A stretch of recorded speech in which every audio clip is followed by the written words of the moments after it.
अस्सलाम वालेकुम। आज जो टॉपिक मैं डिस्कस करूंगा उसमें मैं डीएनए पॉलीमरेज 1 को डिटेल में डिस्कस करूंगा, जिसमें मैं ये बताऊंगा कि डीएनए पॉलीमरेज 1 की स्ट्रक्चर किस तरह की होती है, यानी कि उसकी जो बेसिक स्ट्रक्चर है वो किस तरह की होती है और उसका फंक्शन किस तरह से होता है, कौन कौन से वो फंक्शन परफॉर्म कर सकता है। इन सब को इंशाल्लाह आज हम डिटेल में डिस्कस करेंगे। तो टॉपिक स्टार्ट करने से पहले मेरी आप लोगों से रिक्वेस्ट है कि मेरे चैनल को सब्सक्राइब करें और मेरे फ्रेंड के साथ शेयर भी करें। इस वीडियो से पहले मैं एक और वीडियो भी बना चुका हूं जिसमें मैंने डीएनए पॉलीमरेज 3 की स्ट्रक्चर को डिटेल में डिस्कस किया था। उसमें मैंने ये बताया था कि जो डीएनए पॉलीमरेज 3 है उसमें कितने सब यूनिट्स होते हैं और उनका फंक्शन क्या है, उन सब को मैंने डिटेल में डिस्कस किया था। और इससे भी पहले एक और वीडियो बनाई थी जिसमें मैंने डीएनए पॉलीमरेज जो एंजाइम होते हैं उनका जनरल मैकेनिज्म किस तरह से होता है, यानी कि पॉलीमराइजेशन किस तरह से वो करते हैं और प्रूफ रीडिंग किस तरह से करते हैं, इसको भी मैं पहले डिटेल में डिस्कस कर चुका हूँ। तो इन सब वीडियो का लिंक आप लोगों को ये जो आई बटन है यहाँ पे आप क्लिक करेंगे तो यहाँ पे मिल जाएगा। तो चलिए टॉपिक स्टार्ट करते हैं।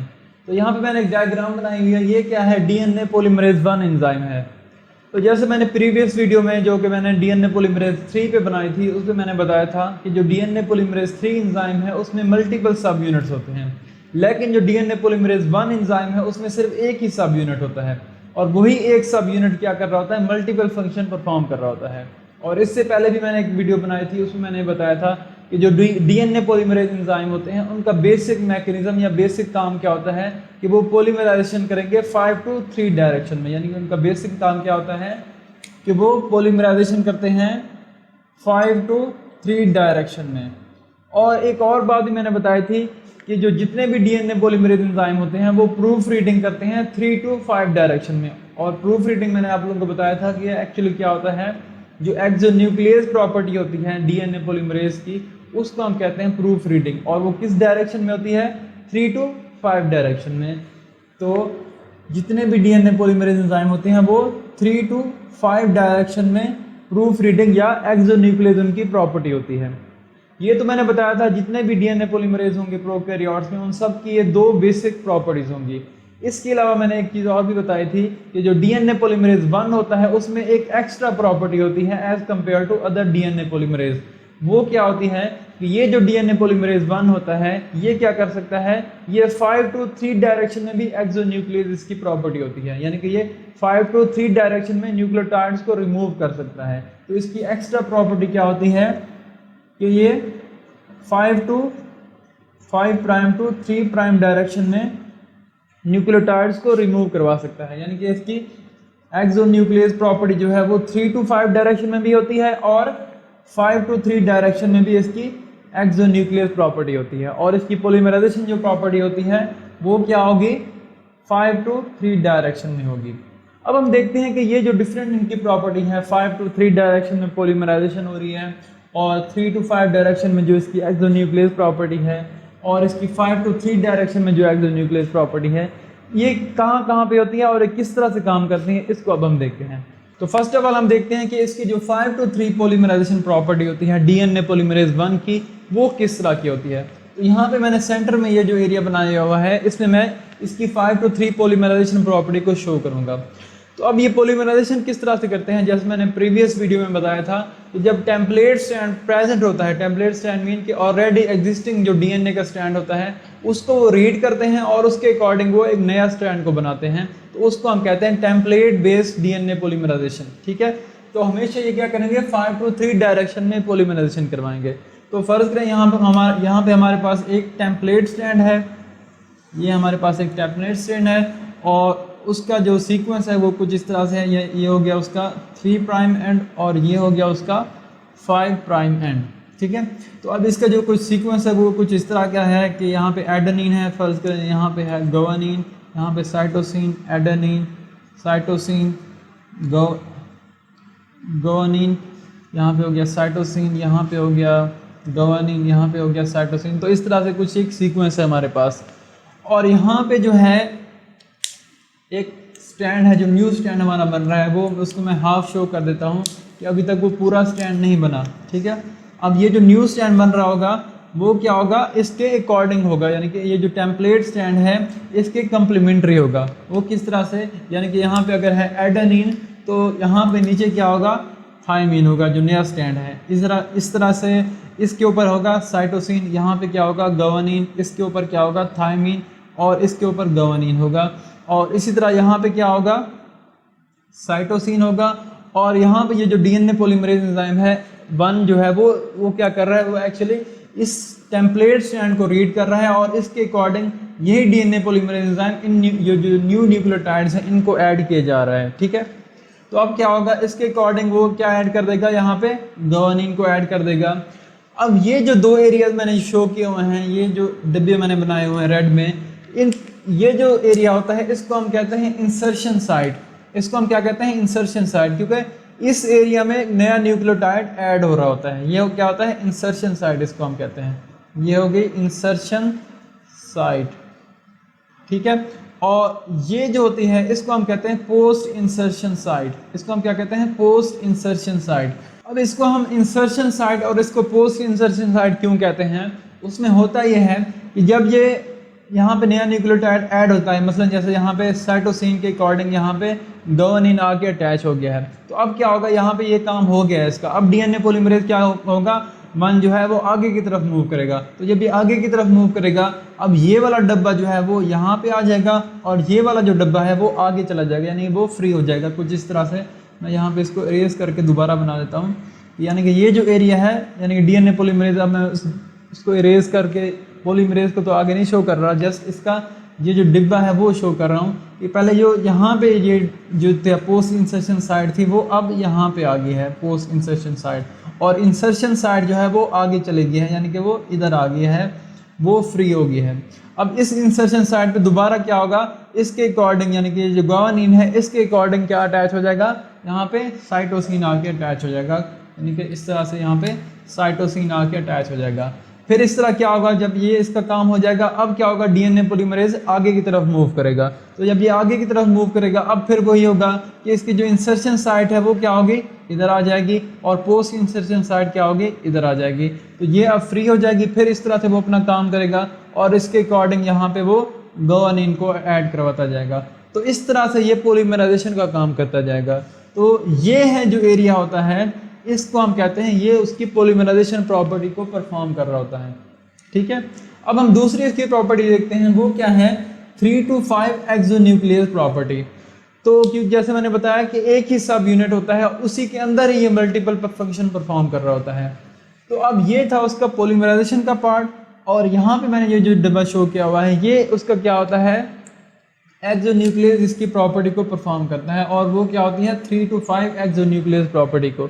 वो किस तरह से, अगर फर्स्ट पे यहाँ पे कोई गलती हो जाती है, मसलन जैसे यहाँ पे अगर है साइटोसिन तो उसकी जगह पे अब यहाँ पे एडेनिन आके अटैच हो गया है, और यहाँ पे अगर है ग्वानिन तो यहाँ पे फर्ज करें थायमीन आके अटैच हो गया है, और यहाँ पे भी ये गलती हो गई है कि यहाँ पे साइटोसिन है तो यहाँ पे फर्ज करें एडेनिन आके अटैच हो गया है। ठीक है, तो यहाँ पे इनकरेक्ट जो न्यूक्लियोटाइड्स हैं वो ऐड हो गए हैं।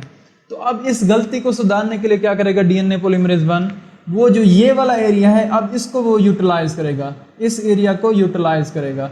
अब ये एरिया क्या है, इसकी प्रॉपर्टी क्या है, ये 3 to 5 एक्सोन्यूक्लियस इसकी प्रॉपर्टी होती है।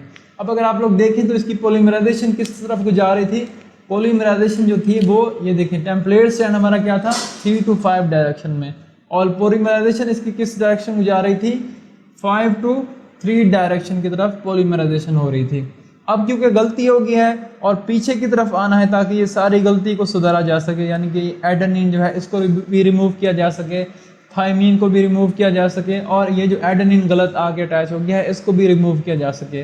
तो अब क्या होगा, ये जो डीएनए पॉलीमरेज 1 है ये थोड़ा टिल्ट होगा, यानी कि ये जो एरिया है वो अब इधर आ जाएगा।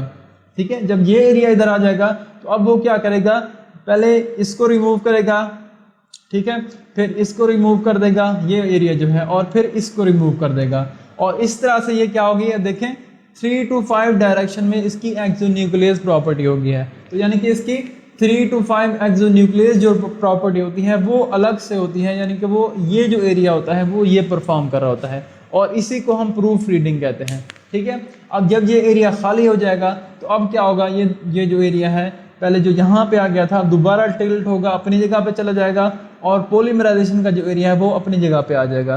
अब क्या होगा, अब यहाँ पे दोबारा से जो सही न्यूक्लियोटाइड हैं वो दोबारा से ऐड कर दिए जाएंगे, यानी कि अब उसकी पॉलीमराइजेशन जो प्रॉपर्टी है वो बहाल हो जाएगी। यानी कि अब यहाँ पे साइटोसिन है तो यहाँ पे क्या अटैच हो जाएगा, ग्वानिन, और यहाँ पे ग्वानिन है तो यहाँ पे साइटोसिन अटैच करवा दिया जाएगा, और यहाँ पे साइटोसिन है तो यहाँ पे ग्वानिन को अटैच करवा दिया जाएगा। तो इस तरह से इसकी पॉलीमराइजेशन प्रॉपर्टी भी साथ साथ चल रही होती है और उसकी जो प्रूफ रीडिंग प्रॉपर्टी होती है वो भी साथ साथ चल रही होती है। ये कब होगी प्रूफ रीडिंग, जब इससे कोई गलती हो जाती है, जब कोई इनकरेक्ट जो बेस पेयर है वो ऐड कर दिया जाता है, तो उस वक्त क्या होगा, इसकी ये जो है प्रूफ रीडिंग प्रॉपर्टी वो स्टार्ट हो जाती है। अब इसकी थर्ड प्रॉपर्टी जो जैसे मैंने आप लोगों को बताया कि इसकी एक और भी प्रॉपर्टी होती है कि ये 5 to 3 डायरेक्शन में इसकी एक्सोन्यूक्लियर प्रॉपर्टी भी होती है। अब वो किस तरह से परफॉर्म करेगा उसको मैंने यहाँ पे शो किया हुआ है कि ये इसकी ये जो एरिया होता है ये इसकी 5 to 3 डायरेक्शन में एक्सोन्यूक्लियर प्रॉपर्टी को परफॉर्म करता है। अब ये किस तरह से करेगा इसको अब हम देखते हैं। फर्ज करें हमारे पास यहाँ पे एक ये हो गया एक टेम्पलेट स्टैंड, मैं इसको यहाँ पे बड़ा करके बना देता हूँ। तो ये पूरा एक स्टैंड है हमारे पास, यहाँ पे फर्ज करें ग्वानिन है, साइटोसिन है, एडेनिन है, थायमिन है, यहाँ पे है ग्वानिन, यहाँ पे साइटोसिन, यहाँ पे एडेनिन है, ठीक है। और यहाँ पे एक फर्ज करें हमारे पास आरएनए का स्टैंड आगे अटैच हुआ पड़ा है। यहाँ पे क्या है, आरएनए का एक स्टैंड अटैच हो गया है। अब ये जो आरएनए का स्टैंड है वो इसके अकॉर्डिंग होगा, यानी कि यहाँ पे एडेनिन है तो यहाँ पे क्या होगा, यूरासिल होगा, क्योंकि आरएनए में थायमिन नहीं होता, यूरासिल होता है।